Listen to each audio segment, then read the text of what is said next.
정태 씨, 볼 일이 있어 집을 나서는 길.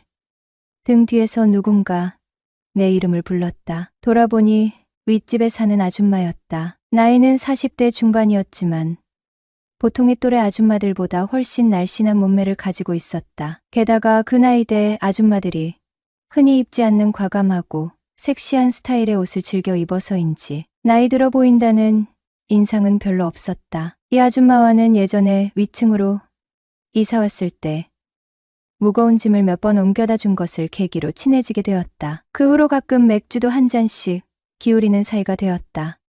아, 아줌마 안녕하세요. 어디 가시는 길이에요? 반갑게 인사를 건네자 아줌마도 환하게 웃으며 답했다. 응. 잠깐 일 좀 보고 집에 들어가는 길이에요. 정태 씨는 어디 가요? 네, 저 지금 친구 좀 만나러 나가려고요. 그렇구나. 아줌마는 고개를 끄덕이며 혼잣말처럼 말했다. 그러지 않아도 정태 씨한테 부탁 좀 하려고 했는데 마침 잘 만났네. 부탁이라는 말에 순간 망설임이 들었다. 친구와의 약속 시간도 빠듯했고 어떤 부탁일지 짐작도 가지 않았다. 아, 지금은 제가 시간이 좀 빠듯해서요. 솔직하게 말했다. 아줌마는 아쉬운 표정을 지으며 물었다. 그럼 저녁에는 시간 좀 내줄 수 있을까요? 저녁에요? 친구와의 약속이 언제 끝날지 알 수 없었다. 좀 늦어도 괜찮으시겠어요? 친구를 만나기로 해서 늦을지도 모르는데. 그런데 무슨 부탁이신데요? 혹시 꼭 오늘 해야 하는 일인가요? 조심스럽게 물었다. 아줌마는 잠시 생각하더니 말했다. 뭐, 꼭 그렇게 급한 건 아니지만 정태 씨한테 상담받고 싶은 게 있어서요. 늦어도 괜찮으니까 집에 오면 연락 좀 줄래요? 상담이라니 무슨 상담일까? 순간 궁금증이 일었지만 약속 때문에 더 자세히 물어볼 수는 없었다. 네, 그렇게 할게요. 집에 도착하면 연락드리겠습니다. 그래요. 재미있게 놀다 오시고. 이따 봐요. 네, 이따 봬요. 아줌마는 곧장 집으로 향했고 나는 상담이라는 단어가 머릿속에 맴도는 채 약속 장소로 발걸음을 옮겼다. 도대체 무슨 상담이기에 늦게라도 와달라고 하는 걸까? 친구와의 즐거운 만남이 끝나고 집으로 돌아온 이 시간은 벌써 새벽 1시를 훌쩍 넘긴 시각이었다. 피곤한 몸을 이끌고 집에 도착해 현관문을 열려는 순간 문득 낮에 아줌마가 연락을 부탁했던 말이 떠올랐다. 너무 늦은 시간이라 내일 아침에 연락을 드릴까 잠시 고민했지만 늦더라도 들러달라는 아줌마의 말이 마음에 걸렸다. 혹시 정말 급한 일이라서 그런 것일지도 모른다는 생각에 일단 집에 도착했다는 카톡 메시지를 보냈다. 저 집에 도착했어요. 아줌마, 혹시 아직 깨어 계세요? 카톡을 보내고 5분쯤 지났을까.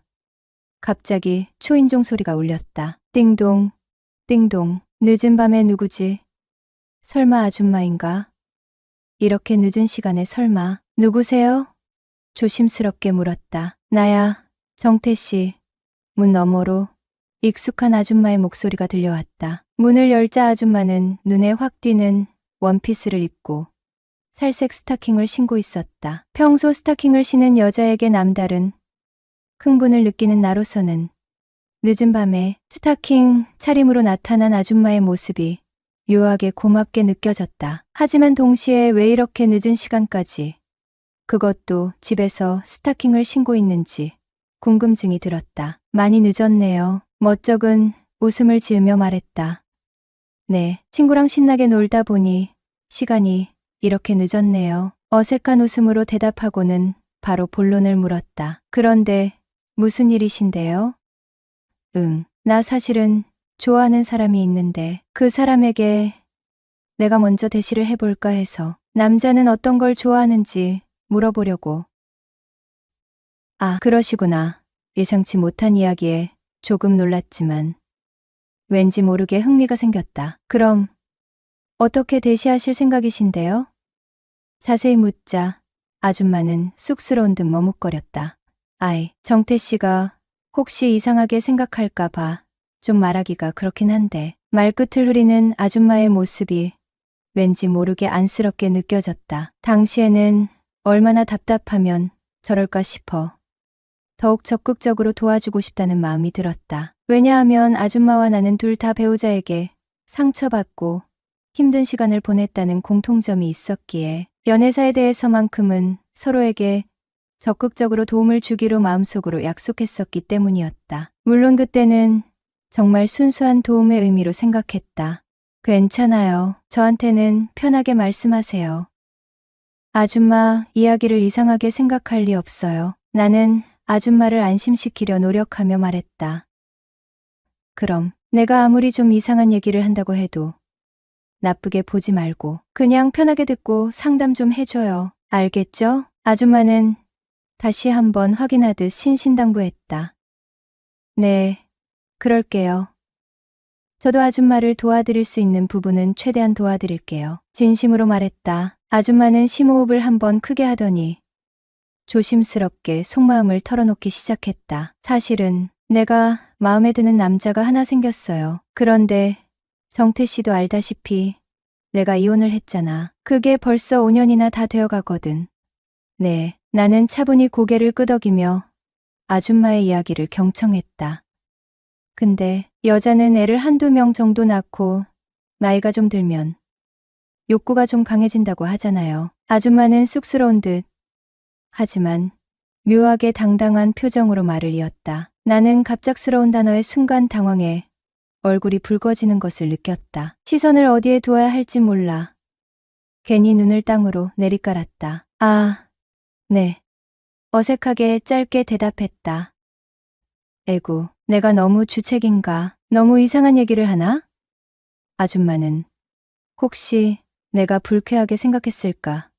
걱정스러운 표정으로 물었다. 아니에요. 소재가 조금 그렇긴 하지만 아줌마 이야기니까 괜찮아요. 편하게 말씀하세요. 들어드릴게요. 어색함을 감추려 애쓰며 대답했다. 응, 고마워요. 아줌마는 다시 조심스럽게 말을 이었다. 그런 욕구가 자꾸만 생기는데 밤마다 허벅지를 꼬집어가면서 참고 또 참고 그렇게 겨우겨우 넘겨왔거든요. 아줌마는 마치 자신의 솔직함이 훈장이라도 되는 듯 더욱 당당하게 이야기를 이어나갔다. 그런데 이게 시간이 지나면 좀 줄어들 줄 알았는데 줄기는커녕 점점 더 심해지는 것 같아요. 그러다 갑자기 눈에 밟히는 남자가 생기니까 밤마다 그 남자 생각이 떠나질 않고 그 남자와 함께 뜨겁게 사랑을 나누는 상상을 자꾸 하게 돼서 네. 나는 점점 더 어색해져서 대답하는 것조차 힘겨웠다. 그 남자와 연인으로 발전하면 제일 좋겠지만 혹시 그게 어렵다면 엔조이 사이라도 되면 좋을 텐데 그래서 그 남자가 먼저 나한테 적극적으로 대시하게 만들고 싶단 말이에요. 아줌마는 드디어 숨겨왔던 속마음을 완전히 드러냈다. 아, 네. 결국에는 그 남자가 먼저 아줌마한테 마음을 표현하고 적극적으로 다가오게 만들고 싶다는 말씀이시군요. 아줌마의 말을 다시 한번 정리하며 확인했다. 어떻게든 내 마음을 알아주기만 한다면. 아줌마는 붉어진 얼굴로 덧붙였다. 그런데 아줌마, 여자들도 그렇지만 남자들도 개인적인 취향이라는 게 있어서 제가 아줌마께 어떤 조언을 드린다고 해도 그분이 반드시 아줌마를 좋아하게 될 거라는 보장은 없어요. 현실적인 어려움을 솔직하게 지적했다. 괜찮아요. 그러니까 정태 씨가 계속해서 좀 알려줘요. 일단 정태 씨가 하라는 대로 한번 시도해보고 효과가 없으면 다음번에는 다른 스타일로 또 그것도 안 되면 또 다른 스타일로 계속 여러 가지 방법을 시도해보면 언젠가는 그 남자도 넘어오지 않겠어요? 아줌마는 포기하지 않겠다는 듯 굳은 의지를 보였다. 아, 그럼 아줌마 말씀하신 대로 그렇게 도와드릴게요. 우선 처음에는 어떤 스타일로 접근하는 게 좋을 것 같으세요? 어떻게든 아줌마를 돕기로 마음먹었기에 적극적으로 질문을 던졌다. 아줌마는 잠시 생각에 잠기더니 묘한 미소를 입가에 띠며 말했다. 일단 정태 씨가 제일 좋아하는 스타일로 먼저 시작해보는 게 어떨까? 뭔가 분위기가 묘하게 흘러가는 듯한 느낌이 들긴 했지만 그때까지도 나는 순진하게 아줌마도 좋은 사람을 만나 행복해질 수 있다면, 아니 하다못해 그동안 쌓인 욕구라도 해소할 수 있다면 좋지 않겠는가 라는 생각에 아줌마를 돕는 일에만 정신이 팔려 있었다.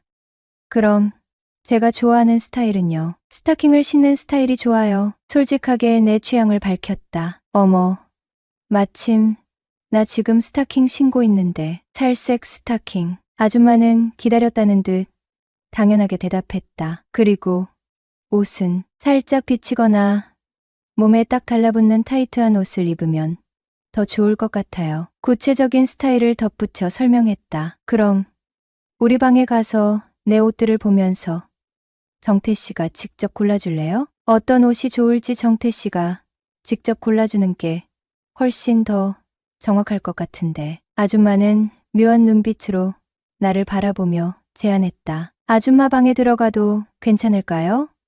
살짝 망설이며 조심스럽게 물었다. 괜찮아. 집에 아무도 없어. 수진이는 오늘 친구 집에서 자고 온다고 했으니까.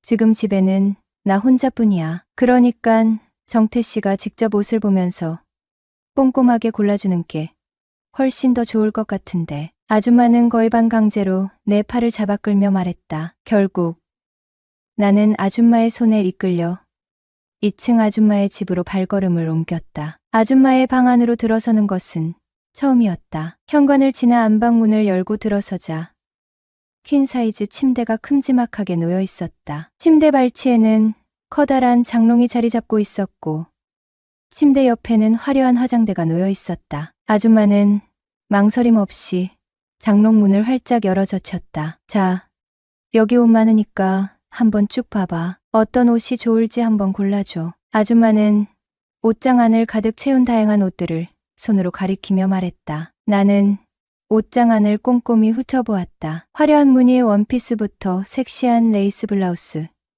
몸에 착 달라붙는 타이트한 스커트까지 정말 다양한 스타일의 옷들이 빼곡하게 걸려 있었다. 이 원피스 괜찮을 수도 있겠네요. 제가 좋아하는 스타일 기준으로 본다면 이런 종류의 원피스도 꽤 괜찮을 것 같아요. 몇 벌의 옷을 골라 아줌마에게 보여주며 말했다. 그래? 그럼 내가 한번 입어볼까? 아줌마는 내가 고른 원피스 중 한 벌을 집어들고 물었다. 아줌마가 옷을 갈아입을 수 있도록 나는 잠시 거실로 나가 있겠다고 말했다. 어색한 침묵 속에서 괜히 TV 채널만 의미 없이 돌리며 어색한 시간을 보냈다. 얼마나 시간이 흘렀을까? 한 5분쯤 지났을 무렵 아줌마가 옷을 갈아입고 다시 거실로 나왔다. 어때? 아줌마는 쑥스러운 듯 하지만 한편으로는 기대에 찬 눈빛으로 나를 바라보며 물었다. 아줌마가 입고 나온 원피스는 내가 골라준 옷들 중에서도 가장 눈에 띄는 디자인이었다. 어깨 라인이 훤히 드러나는 오프숄더 스타일이었고 가슴골이 살짝 드러나는 깊은 브이넥 디자인이었다. 몸에 착 달라붙는 타이트한 디자인 덕분에 아줌마의 날씬한 몸매가 더욱 도드라져 보였다. 괜찮네요. 네. 정말 잘 어울리세요. 제가 딱 좋아하는 스타일이에요. 일단 이렇게 입고 그분 만나보시고 혹시 반응이 시큰둥하면 그때는 다른 스타일로 다시 한번 시도해보죠. 나도 모르게 감탄하며 목소리가 살짝 높아졌다. 아줌마는 만족스러운 듯 고개를 끄덕였다. 그러더니 갑자기 얼굴을 붉히며 쑥스러운 듯 조심스럽게 물었다. 그럼 혹시 내가 이 모습으로 어떤 말 한마디 건네면 좋을까? 딱 듣고 바로 넘어올 만한 그런 멘트 같은 거 없을까? 라고 말하며 얼굴을 붉혔다. 바로 그 순간 머릿속에 경고등이 켜지듯 정신이 번쩍 들었다. 아줌마의 묘한 미소, 끈적끈적한 시선, 그리고 계속해서 강조했던 정태 씨가 좋아하는 스타일이라는 말. 모든 퍼즐 조각들이 머릿속에서 하나둘씩 맞춰지면서 아줌마가 그 상담이라는 그럴듯한 핑계를 대고 나를 꼬시려고 했던 것이라는 사실을 그제야 비로소 깨닫게 되었다. 얼굴이 순식간에 화끈거리고 심장이 미친 듯이 쿵쾅거리기 시작했다. 아줌마, 설마 아줌마가 꼬시려고 했던 그 남자가 저였어요? 떨리는 목소리를 겨우 진정시키며 조심스럽게 물었다. 아줌마는 더 이상 숨길 필요 없다는 듯, 오히려 기다렸다는 듯 환하게 웃으며 솔직하게 털어놓았다. 맞아. 드디어 눈치챘네. 이제야 알았어요. 아줌마의 솔직한 고백을 듣는 순간 오히려 묘한 흥분과 짜릿함이 온몸을 휘감았다. 일단 내가 그토록 원하던 스타일로 완벽하게 꾸며진 아줌마를 눈앞에서 직접 마주하니 왠지 모르게 아줌마를 완전히 내 스타일의 여자로 만들어 소유하고 싶다는 욕심이 솟구쳐 올랐다. 저랑 진지하게 연애하고 싶으세요? 용기를 내어 단도직입적으로 물었다. 아줌마는 더욱 굵어진 얼굴로 수줍은 듯 하지만 확신에 찬 눈빛으로 고개를 끄덕였다. 정태 씨의 여자가 되고 싶어요. 정말로요? 기대와 설렘, 그리고 약간의 불안감이 뒤섞인 복잡한 감정으로 다시 한번 확인했다. 정말 그렇구나. 그럼 이제부터 저 아줌마한테 반말해도 돼요? 순간적인 장난기가 발동하여 능글맞게 물었다. 아줌마는 얼굴을 더욱 굵게 물들이며 거의 귓속말로 작게 속삭였다. 그래도 돼. 솔직하게 말해줘요. 언제부터 나 꼬시려고 마음먹고 있었어요? 오랫동안 궁금했던 점을 직접적으로 물었다. 아줌마는 쑥스러운 듯 그러나 행복한 미소를 지으며 속삭였다.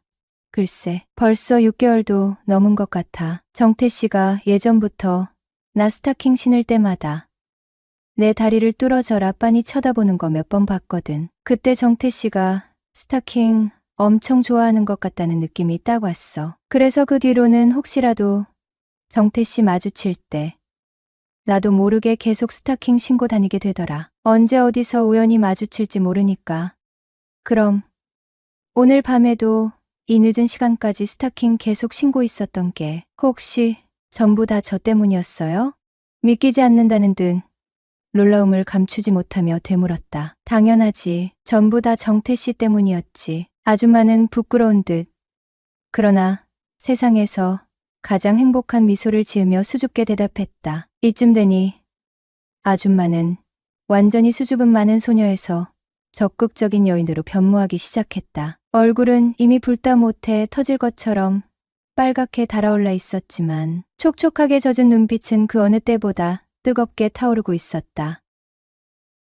나는 결혼을 한 지 이제 겨우 4년이 지난 신혼인데도 주말 부부로 살아야 하는 고달픈 인생이었다. 아내는 아내대로 서울 근교에서 공직 생활을 하고 나는 결혼 직후 지방으로 발령을 받아 3년간 타지 생활을 하다 1년 전 다시 본사로 복귀하였으니 신혼 초에 서글픈 이중 생활을 하고 있는 부부였다. 내 나이 이제 30하고도 넷을 먹은 혈기 왕성한 남자이다. 20대 중반부터 4년 가까이 공무원 시험을 준비하던 아내가 결혼 직후 이번이 마지막이라며 시험에 응시를 하였는데 턱하니 합격을 하여 경기도 어느 작은 도시로 발령나면서부터 주말 부부 생활이 시작이 되었다. 형편만 되면 아내와 함께 타지에서 같이 생활을 하고도 싶었지만 내가 다니는 회사와 워낙 거리가 멀었고 아내도 자기 직업에 애착을 가졌기에 아내가 근무지 이동될 때까지만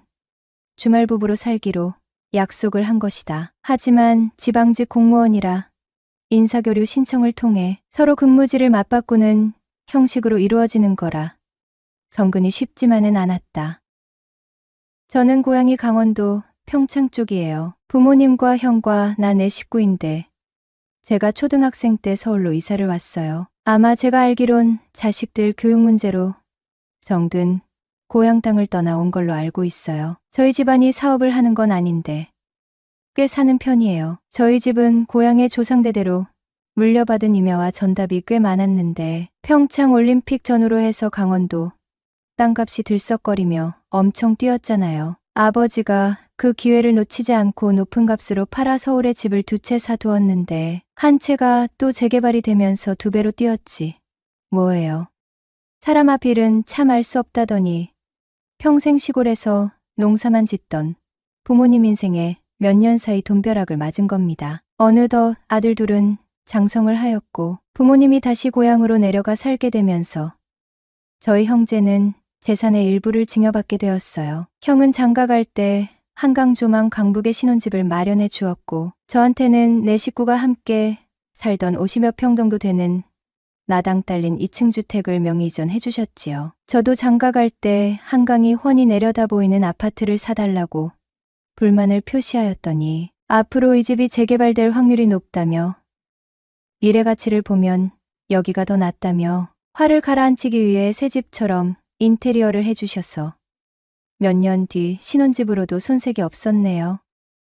아내와는 결혼 3년 전 소개팅으로 처음 만났죠. 소개팅 시켜줄 때 주선자와 저는 굉장히 친한 친구이고 서로 할 말 못할 말 다 하는 친구였어요. 근데 그 주선자 친구가 소개팅하기 전날 밤 전화로 하는 말이 내 이상형에 딱 맞는 여자다. 하지만 연애만 하고 절대 결혼은 하지 말아라. 이 말을 처음 들었을 때는 웬 미친 소린가 싶어서 세계미인급 여신 아니면 각오하라고 장난식으로 말하며 전화를 끊었습니다. 지금 와서 생각해보니 왜 그때 친구의 말을 듣지 않았는지 참 후회스럽기도 하네요. 그녀를 처음 본 날 카페 창가 자리에 상반신을 약간 기대어 햇빛을 쬐고 있는 아내를 처음 본 순간 아내가 너무 예뻐서 아름다워서 눈을 떼지 못하고 그 자리에서 멍하게 서 있었어요. 아내가 저를 보며 살짝 웃는데 이때 아내에게 너무 반해버렸던 것 같아요. 아주 오래전 일인데 이 첫 만남은 아직도 기억에 남네요. 아내와 대화하면서도 많이 놀랐어요. 아름다운 얼굴에 세련된 옷차림, 명문대의 지적이면서 도도한 아내에게 첫 만남부터 푹 빠져 있었죠. 그렇게 해서 아내와 만나게 되었는데 만날 때부터 아내가 보통 여자들과 다르구나 느꼈습니다. 아내를 이렇게 표현하면 안 되지만 이 방법밖에 표현할 길이 없네요. 아내는 여우도 따라가지 못하는 구미호의 속물이었어요. 만날 때마다 옷, 머리 스타일, 구두, 가방, 액세서리를 한 번도 똑같이 하고 나온 적이 없었죠. 솔직히 아내가 잘 사는 집이 아닌데 이상하다 생각했지만 이때 아내를 너무 좋아했고 워낙 꾸미는 것을 좋아해서 많이 사나 싶었습니다. 지금에서야 알고 보니 저와 사귈 때 다른 남자도 만나 용돈 받고 선물을 받았더라고요. 연애 시절엔 아내한테 미쳐 있었어요. 3년 사귀면서 권태기는 오지도 않았거든요. 아내는 만날 때마다 뭔가 달라져 있었고 언제나 다른 매력이 있었어요. 언제는 도도하게 언제는 청순하게 어떨 때는 애교 있게 저를 가지고 노는 듯한 느낌도 들고 어쩔 땐 너무나 사랑스럽게 행동하기도 하면서 팔색조 같은 매력에 남자 다루는 솜씨가 보통이 아니었죠. 언제나 도도했지만 명품이나 용돈 달라고 할 때는 안 부리던 애교를 부리면서 받고 나면 또 도도하고 참 대단했어요. 아내를 다른 남자에게 빼앗기고 싶지 않아 다이아몬드를 끼워주고 엄청난 이벤트를 하면서 청혼했네요. 하지만 아낸 청혼을 받을 듯 말 듯 애간장 태우게 하면서 시간을 달라 하더군요. 그 뒤로 하루하루가 참 미쳐버릴 뻔했습니다. 청혼을 너무 일찍 했나 후회했고 아내가 헤어지자고 할까봐 불안하고 한 사흘 뒤 밤에 전화가 오더군요. 저희 집 앞이라고 나오라고. 집 앞 벤치에 앉아있던 아내는 밤이라 그런가 그날따라 되게 더 이뻐 보이더라고요. 아내는 저를 보자 울면서 저에게 안기며 말할 게 있다고 하더라고요. 아내를 안으며 무슨 말이냐고 물어보자 자긴 아기가 싫다고 낳기 싫다고 아기를 안 가질 수 있는 나와 결혼할 수 있냐고 물어보더라고요. 저도 아이를 그렇게 좋아하는 편도 아니었고 아예 안 가져도 괜찮다고 아내한테 말하면 아내와 결혼할 수 있을 것 같아 괜찮다고 말하고 결혼했어요. 결혼하고 몇 개월은 참 행복했네요. 하지만 그 행복은 오래가지 못했어요. 하루는 아내가 4년 가까이 공무원 시험을 준비했던 시간이 너무 아깝다고 하소연했어요. 그래서 마지막으로 딱 한 번만 더 시험을 봐보겠다고 하더군요. 속으로 그래 해봐라 싶었죠. 아무리 명문대 출신이라지만 결혼 준비 핑계로 빈둥거리며 제대로 공부도 안 한 사람이 붙을 리가 없다고 생각했거든요. 최근에는 책 펼쳐보는 꼴도 못 봤으니 당연히 떨어질 거라고 예상했죠. 그런데 이게 웬일입니까? 아내가 덜컥 합격해 버린 거예요. 결국 결혼한 지 1년 만에 주말 부부 신세가 되었죠. 하지만 아내의 외도 사실을 알게 된 건 작년 12월이었어요. 어느 날 밤 잠자리에 들렸는데 모르는 번호로 전화가 왔어요. 아내 친구 영숙 씨였죠. 아내와 제일 친한 친구인데 딱히 미인은 아니지만 쇼컷 머리에 키도 크고 왠지 남자들에게 인기가 많을 것 같은 볼륨감 넘치는 여자였어요. 그런데 영숙 씨 남편은 나이가 무려 10살이나 많았죠. 전화를 받으니 영숙 씨가 다짜고짜 정태 씨, 수진이가 제 지인이랑 바람났는데 이혼하실 거예요? 하고 폭탄 발언을 하는 거예요. 갑자기 무슨 소리냐? 믿을 수 없다고 했더니 그녀가 서럽게 울기 시작하더니 사실은 바람난 그 지인이 바로 자기 남편이라고 털어놓는 거예요. 영숙 씨도 저희랑 비슷한 시기에 결혼했고 2살 된 아이도 있었는데 아내와 영숙 씨 남편이 무려 1년 넘게 불륜 관계를 이어왔다는 거예요. 말도 안 된다고 생각했어요. 왜냐하면 그 남자는 저보다 8살이나 많은 40대 아저씨였거든요. 그래서 불륜을 증명할 증거라도 있냐고 물었더니 2사람이 주고받은 카톡 내용을 캡처해서 보내주는데 그 내용이 정말 충격적이더군요. 영상 통화하면서 은밀한 짓을 하자는 내용. 차라리 가끔 만나니 더 애가 탄다는 내용. 남편보다 자기가 더 좋았냐는 둥. 정말 눈뜨고는 참아 볼 수 없을 정도였어요. 3살 버릇 80까지 간다더니 유부녀가 되면 남자한테 끼부리는 건 자연스럽게 없어질 줄 알았는데 아내는 절대 고칠 수 없는 사람이었나 봐요. 그럼 제가 뭘 더 바라겠어요. 그날 이후부터 불륜 증거를 수집하기 위해 영숙 씨와 자주 통화하고 서너 번 만나기도 하면서 결국 불륜 현장을 직접 목격했고 2 커플은 순조롭게 이혼 수순을 밟게 되었죠. 이혼 후 텅 빈 집에 들어서니 마음까지 휑한 기분이 들었어요. 그래서 2층에 새를 놓기로 하고 새로운 세입자를 기다렸죠. 얼마 후 묘하게 요염한 분위기를 풍기는 아줌마가 이사를 왔어요. 40대 후반이라고는 믿기지 않을 만큼 쭉 뻗은 각선미에 예쁘장한 얼굴은 모르는 남자가 길 가다 마주치면 열의 아홉은 뒤돌아볼 만큼 매력적인 여인이었죠. 원래 나이 많은 여자는 쳐다보지도 않겠다고 생각했지만 그녀 앞에서는 그런 다짐이 맥없이 무너져 내렸어요. 사실 세입자를 엄청 가렸어요. 식구 많은 집은 안 되고 반려견도 안 되고 조건이 꽤 까다로웠죠. 대신 월세를 좀 싸게 받겠다고 했어요. 돈이 필요했던 건 아니었으니까요. 그런데 딱 그녀가 나타난 거예요. 이혼하고 19살 수험생 딸과 단둘이 산다고 하길래 부동산에 내놓은 지 3개월 만에 계약을 했죠. 어느 날 퇴근길 그녀가 양손 가득 짐을 들고 힘겹게 걸어가는 모습이 보였어요. 저도 모르게 발걸음이 그녀에게 향했고 짐을 들어주겠다고 나섰죠. 아주머니, 짐이 무거워 보이는데 제가 좀 도와드릴게요. 어머, 고마워요. 정태 씨, 안 그래도 되는데 너무 미안해서 어쩌나? 같은 집에 사는데 뭐려. 이럴 때 서로 돕는 거죠. 고마워요. 정태 씨가 그렇게 말해주니 왠지 든든하네요. 생각보다 짐은 꽤 무거웠어요. 저는 씩씩하게 무거운 짐들을 번쩍 들어 올려 하나씩 현관문 앞까지 옮겨 놓았죠. 반팔 셔츠는 땀으로 흠뻑 젖었고 구릿빛 팔뚝에서는 땀방울이 뚝뚝 떨어졌어요. 어머, 땀 좀 봐요. 그녀가 제 얼굴에 흐르는 땀을 닦아주려고 손을 뻗으며 말했어요. 어머, 이 땀 좀 봐. 이대로 그냥 보내면 너무 미안한데 잠깐 땀이라도 식힐 겸 시원한 음료라도 한잔하고 가요. 예상치 못한 그녀의 손길이 얼굴에 닿는 순간 묘한 분위기가 감돌았어요. 그런데 갑자기 그녀가 정태 씨, 겉보기엔 완전 샌님인 줄 알았더니 어머, 팔뚝 굵은 것 좀 봐 하면서 신기한 거라도 발견한 듯 웃음을 터뜨리는 거예요. 이상하게도 그 순간 생각지도 못한 짜릿한 전율이 온몸을 훑고 지나가는 것처럼 살짝 떨려왔어요. 순간 저조차도 놀랐죠. 이 느낌은 대체 뭐지? 왜 자꾸 설레는 거야?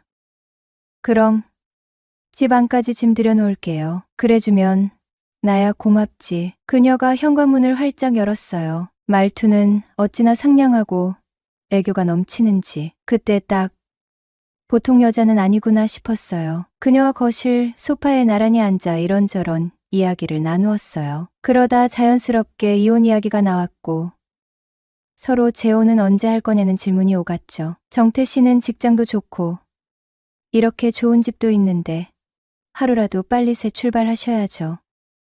말도 마세요. 얼굴만 보고 결혼했다가 뒤통수를 제대로 맞아서 상처투성이네요.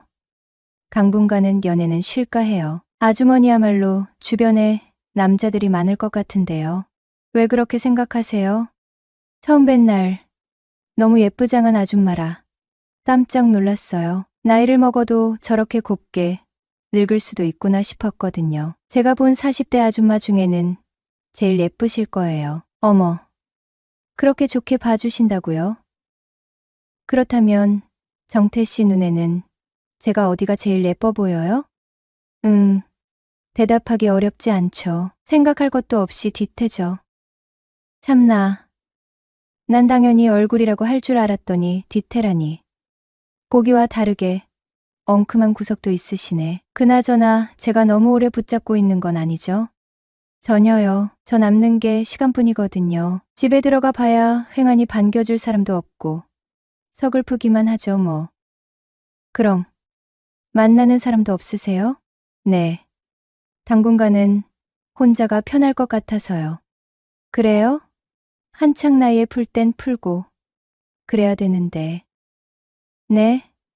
제가 살짝 당황하자 그녀는 한창 나이에 마음의 문을 닫고 지내는 게 안타까워서 하는 말이라고 둘러댔죠. 그럼 아주머니는 외로울 때 어떻게 하세요? 그녀는 아무 말 없이 살며시 미소만 지었어요. 저는 왠지 모르게 그녀의 얼굴에서 답을 찾고 싶어 뚫어져라 쳐다봤죠. 정태 씨, 민망하게 왜 그렇게 빤히 쳐다봐요? 아니, 아주머니도 애인 없으시잖아요. 아이, 몰라요. 그녀는 쑥스러운 듯 대답을 피했죠. 정태 씨, 수진이 오늘 집에 늦게 들어오는데 오늘 저녁 우리 집에서 같이 먹고 갈래요? 그럼 저야 감사하죠. 결국 그날 저녁 그녀의 집에서 저녁 식사까지 함께 하게 되었어요. 식탁에 마주 앉아 밥을 먹으면서 우리는 더욱 편안하게 속 깊은 이야기를 나누기 시작했죠. 아줌마는 이혼 후 혼자 딸을 키우며 겪었던 어려움과 외로움을 솔직하게 털어놓았고 저 또한 아내의 외도와 이혼으로 인해 받았던 상처와 허탈감을 이야기했어요. 서로의 아픔을 공유하면서 우리는 묘한 동질감을 느꼈고 마음 깊은 곳에서부터 위로를 받는 듯한 기분이 들었습니다. 그녀와 만나 온 지도 벌써 1년하고도 3개월째네요. 어린 여자들만 만나봤던 제가 10살이나 많은 아줌마와 사랑에 빠지다니. 처음엔 정말 딴 세상 같았어요. 마치 새로운 세계에 발을 들인 것처럼 모든 게 신기하고 설렜죠. 저는 늘 사랑을 주는 입장에 익숙했는데 그녀를 만나면서 처음으로 내가 사랑받는다는 게 이런 기분이구나 하고 깨달았어요. 그녀에게서 받는 사랑은 상상 이상으로 컸고 그 기쁨은 제 삶을 완전히 바꿔놓을 만큼 강렬했죠. 놀라울 정도로 그녀와 저는 잘 맞는 부분이 많았거든요. 그녀가 저에게 맞춰주는 걸까요? 아니면 정말 천생연분일까요?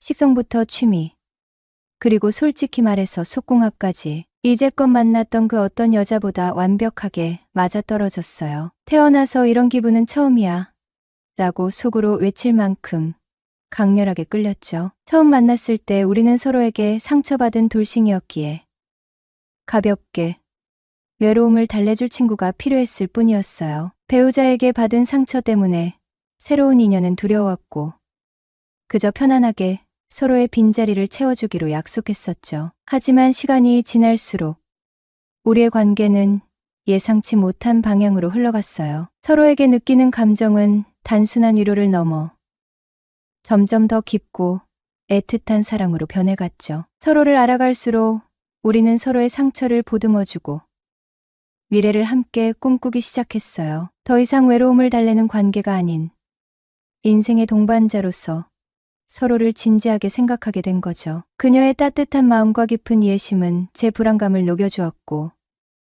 저는 다시 사랑을 시작할 용기를 얻었어요. 그녀 역시 저를 통해 새로운 행복을 발견하고 닫혀있던 마음의 문을 활짝 열었답니다. 이제 우리는 서로에게 없어서는 안 될 소중한 존재가 되었어요. 처음의 어색함과 망설임은 사라지고 서로를 향한 깊은 신뢰와 애정만이 남았죠. 주변 사람들의 시선이 두려웠던 때도 있었지만 지금은 서로의 행복이 가장 중요하다는 것을 알아요. 우리는 서로의 손을 잡고 함께 웃고 울며 매일매일 행복한 시간을 보내고 있답니다. 처음엔 상상도 못했던 아름다운 사랑이 우리 앞에 펼쳐진 거예요. 앞으로도 지금처럼 서로 아끼고 사랑하며 예쁜 사랑을 만들어갈 것을 믿어 의심치 않아요. 어쩌면 조만간 좋은 소식을 들려드릴 수 있을지도 모르겠네요. 사랑은 인생 최고의 행복이다.